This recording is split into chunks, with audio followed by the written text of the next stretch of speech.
let's talk a little bit about the air filter. How should you clean it, and how should you maintain it? To clean it properly, you're supposed to wash it in nitro fuel itself. You're supposed to wash it in nitro fuel.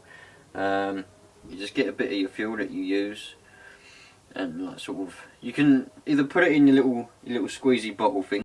Put it in your little squeezy bottle thing. This is why I do it. Put it in your little squeezy bottle thing. Put like a towel down on your surface, or do it outside on the path, or whatever you want to do. Put a bit of fuel in here. It might be wise to wear some rubber gloves, because it's going to go on your hands, and I've already got dermatitis from too much diesel and petrol on my hands, and nitro. 15 years. I never wore any gloves when I was cleaning my air filters, plus got too much diesel and petrol on my hands anyway. But yeah, wear some rubber gloves, and just get your air filter, take your sponge off and everything. In this particular one there's two. I'm not going to touch it because it's covered in air filter oil, and that one in there, and I don't want to get it all over my camera. But get both your filters out, or if you've only got one sponge, just get your sponge and tip a load of nitro fuel, or petrol if you'd rather. You can use soapy water, hot soapy water, like you would do for an air filter for a bike or a car or something. But it's a good idea to use a bit of nitro fuel. There's no reason why you can't. It's expensive, but there's no reason why you can't. It's a good thing to be doing. Put it all over it and give it a good rub about. Both sponges, give them all a good rub about. Make sure that they're nice and clean. You will notice all the dust and everything will come off. You can also put a bit of fuel in, like a tub or some kind of jug, if you're one of these economical, eco people that don't like getting it on the ground or whatever. You can put it in like a tub or something and just wash it around in the fuel. And don't be too rough with it, because you might split it. Some of these sponges are a bit delicate. This one is a bit delicate, but just give it a good old wash. And then you've got to dry it. Now you can use a like a hair dryer or a heat gun, like this one. Nice heat gun. Make sure you get it nice and close so it gets nice and hot, but try not to burn the filter.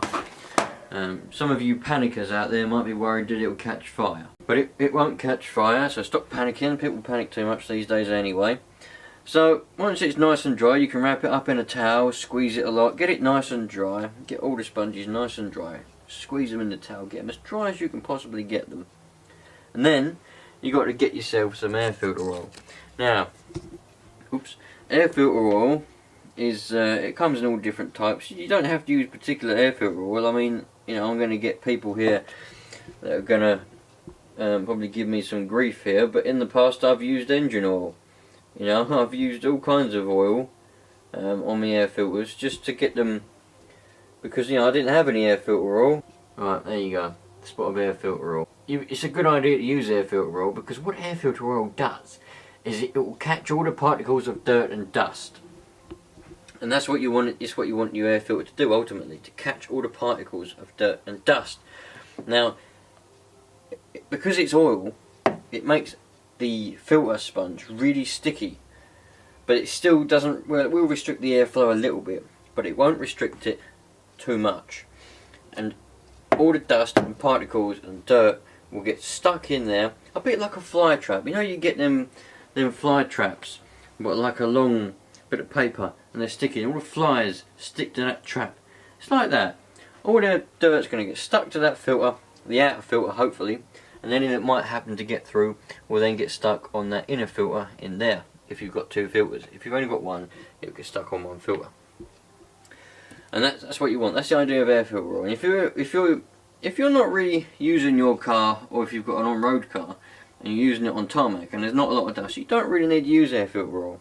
You always need to run an air filter, because without it, these little engines, they won't last 2 seconds without an air filter. I've seen a lot of people run a nitro car without an air filter, and it don't go well. I had a friend once, he bought a brand new one, and he didn't want to run it in, he didn't want to do anything with it. All he'd done was, when it came out of the box, it didn't have the air filter attached, and I was like, he got it out of the box, he put fuel in it, put batteries in it, and started it up, and he just shot it down the road. And I was like, oh dude, you ain't put the air filter on. He went, no, it'll be alright. It lasted about an hour.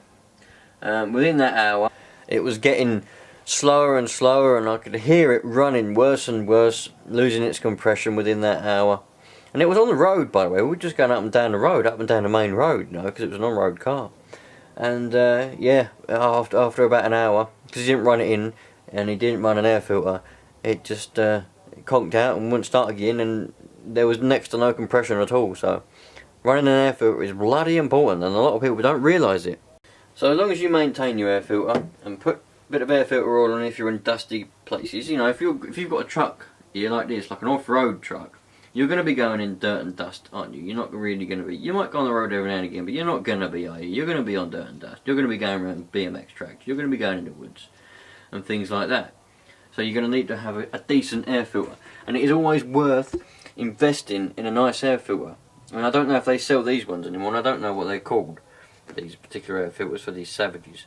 But they're bloody good, and I think it was a little bit expensive. Probably like 10 quid, which to me is bloody expensive. But you know, it's lasted sort of 10 years, this filter. It's a bloody good filter. It's always worth investing. The one that comes on most cars, like the little Diddy one that's on that stupid buggy up there, that will be replaced. That won't last 10 minutes, you know. Not very good filter at all. So an air filter is very, very important. Please realise that, people. Right, anyway, I was asked to do a shout out. I get pestered for a lot of shout outs, and I can't remember half of the bloody names, sorry about that. But Aiden Smart, RC Adventures, he wanted a shout out. I think he's a start off RC channel, just like me. But he's quite young, and I did watch a few of his videos, they're alright, he's got a nice car, so I'll tell you what I'll do. I'll put a link in the description for his channel, and some of you can go over there and check that out. But yeah, it's always worth, you know, checking out new RC channels that are coming up, because you never know, you might learn something.